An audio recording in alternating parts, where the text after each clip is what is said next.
हाय मित्रों केम छो तो अमारा फरी एक नवा ब्लॉग में तमारुं हार्दिक हार्दिक स्वागत है। जो अमारी चेनल में तमे नवा होय तो चेनल ने सब्सक्राइब करजो, लाइक करजो और शेर करवानुं भूलता नहीं। तो आपणे आज આવી ગયા છીએ મોજ મસ્તી ધમાલ સાથે જામનગરમાં આવેલા રણજીત પાર્કે। मित्रों आपणे हवे रणजीत सागर अंदर आपणे एंट्री लई लीधी छे तो तमे सरस जोई शको छो केवुं मस्त छे। હવે આપણે અંદર જાય છીએ રખડવા માટે તો આપણે ફોટા બોટા પાડવા માટે અહીં પહોંચી ગયા કેમ અહીંયા ફોટા પડવા તો આવ્યા છીએ આપણે। હા એના સિવાય કામ ધંધો તો આપણે કાંઈ છે નહીં। હવે આપણે અમે તમને આગળ બતાવશું અંદર રણજીત સાગરમાં હવે હાલમાં શું શું વધ્યું છે કેમ કે અમે નાના હતા ત્યારે આવતા ત્યારે ત્યાં ઘણી બધી વસ્તુ હતી જે રમવા જેવી હતી તો કાંઈ જોવા મળતું નથી, બધું તોડી નાખ્યું છે। હા તો હવે અમે તમને આગળ બતાવશું અમે શું શું વધ્યું છે ને અને અમે આના જેવા આવે એટલે કાંઈ વધુ તો દે જ નહીં। बात तो सही है नहीं कहीं न घटे एम अमर जेवा आवे तो पछी रमवा आव्यो तो रमवानुं ज होय ने आपणे तो आपणे अहींया मस्त विडियो बनाववाना छे, शूट करवाना छे। तो तमे अमारा चेनल में नवा होय तो सब्सक्राइब करजो अने विडियो ने वधुमां वधु लाइक अने कमेंट करवानुं भूलशो नहीं। तो आवडो मोटो वडलो जोईने मने तो हिचका खावानुं मन थई गयुं। ए मारी वात तो ठीक है पण आ मारा करतांय नानी है जोई के मारे हिचका खावा है। हिचका खावाना तो कारीगर भेगा थया ए बधाय नानपण याद आवी गयुं। हवे तो हिचका खावाना मोटा मोटा कारीगर होय ने तो एक आ भाई हाराम हारुं हिचका खाता आवडे हो, कारण के बचपन में काम ज क्या कर्युं है बधाए। हूँ छोटू ने हिचका खावा जो ई एना जेवो ज छे। आ केम लटकाय है जो बाकी एने कोईनी बीके नथी।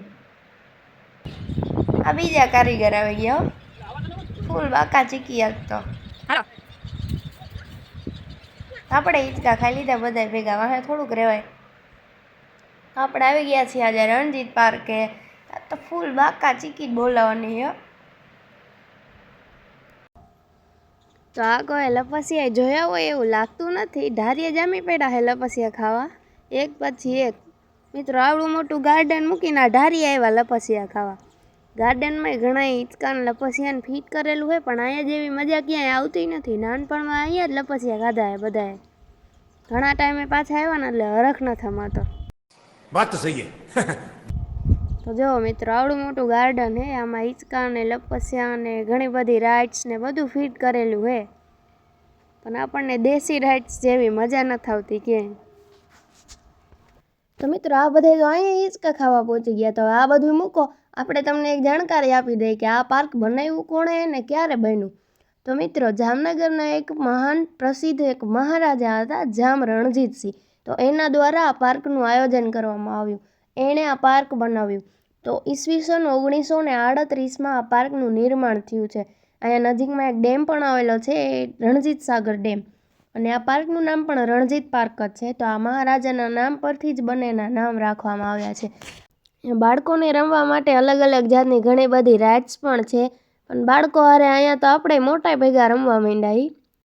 બધાનું કામ એવું છે કે મોજ કરવા મળે ને એટલી કરી જ લેવાની, બાકી કાલ શું થવાનું કેને ખબર હે ભાઈ, મોજ કરો ને। बात तो सही है તો લોકોના પ્રદર્શન માટે જોવા માટે અહીંયા એક એરોપ્લેન પણ રાખવામાં આવેલું છે। પ્લેન ઘણા સમયથી પડ્યું છે, હવે કેવી રીતે પડ્યું ક્યારે પડ્યું ખબર નથી આપણે, તો આપણે ખાલી જોયું છે। તો પહેલાં આમાં અંદર જઈને ફોટા પણ પાડી શકતા હતા, અત્યારે જારીને બધું ગ્રીલને ફિટ કરી દીધું છે અને લોક મારી દીધો છે। અંદર જવાની મનાઈ છે, જો અહીંયા લખેલું છે ગેટમાં, તો આપણે અંદર તો નહીં જઈ શકી। તો મિત્રો હવે આગળ આપણને જોવા મળશે કે આવા ઠોઠિયા જેવા પ્લેનને માગવા કોણ આવ્યું હતું। मित्रों आ प्लेन ने है ने पहला खुल्लू राख्યું હતું પણ હવે એને લાગ્યું એવું કે આના જેવા માગવા આવશે તો વળી આખું પેક કરી નાખ્યું, બંધ કરી દીધું। કઈ બાકી રાખતા જ નથી, આવું પ્લેન ઠોઠે જેવું હોય ને તો ઈ આમ ઉપાડીને લઈ જાય તો એટલે તો આ બધું બંધ કરી દીધું। પાછી ડીઝલ ની કમી હતી અત્યારે એટલા માટે બંધ કરી દેવામાં આવ્યું, નકર પેલા ખુલ્લું જ હતું। આ बात तो सही है ડબલ લાઈન માં ઊભું રહેવું પડે છે ને નહીં, આ બધા કઈ ઓછા તો નથી, મોજ રહેવાય ને વાહે થોડું રહેવાય કઈ આખા ગામની।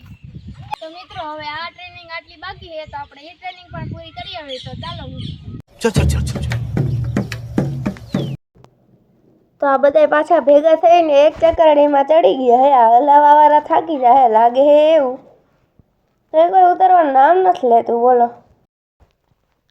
ઓહો મિત્રો આ બધું રણજીત સાગરનું કાંઈ રહેવા નહીં દે લાગે હે એવું। મેં આગળ કીધું હતું ને વિડીયોમાં, આ બધું ભાંગતોડિયા જ છે, ભાંગતોડ કરવા હાટું જ અહીંયા આવ્યા હે। बात तो सही है આને આપણી ભાષામાં તો કહેવાય હે વજન કાંટો. હવે તમે શું કહેતા હોય મિત્રો કોમેન્ટ બોક્સમાં જરૂરથી લખજો. આમાં ખબર પડી જાય કોનો વજન વધારે હે. क्या बात है सर, क्या बात है सर. આ ઓલી વિધિ આપણે બાળપણમાં રાખતા ને બુકમાં હા કે આનાથી હે ને ઝટ પાસ થઈ જાય, સારી ટકાવારી આવે એમ. તું તો નથી. આ છે રણજીત સાગરના ચોર, વિદ્યા ચોરો આવી ગયા. બોલો ખરેખર વિદ્યા ચોરાય નહીં હો. એવું કે આનાથી આવશે તો આપણે હું કામ મૂકો જવા દે યાર. હા ઈ बात तो सही है. તો આવડા મોટા ગાર્ડનની વચ્ચે એક મંદિર પણ આવેલું છે, રણગંગેશ્વર મહાદેવ. તો કમેન્ટ બોક્સમાં જરૂરથી લખજો જય રણગંગેશ્વર મહાદેવ. તો મિત્રો અહીંયા બધા ગાંડા જ ભેગા થયા હતા. लेकिन ये साला कर क्या रहा है यहाँ पे? તમે જોઈ શકો છો આ શું કરે છે. તો અહીંયા હમણાં એને મોટો બ્લાસ્ટ થવાનો હે. જે તો આખી ટ્રેનિંગ આપણે પૂરી કરી છે. તો હવે આપણો બ્લોગ અહીંયા આપણે પૂરો કરી છે આજનો. તો અમારો વિડીયો તમને કેવો લાગ્યો હોય તમે કોમેન્ટમાં જરૂરથી જણાવજો, અને વિડીયો ગમે તો લાઈક કરજો, શેર કરજો અને સબસ્ક્રાઇબ કરવાનું ભૂલતા નહીં.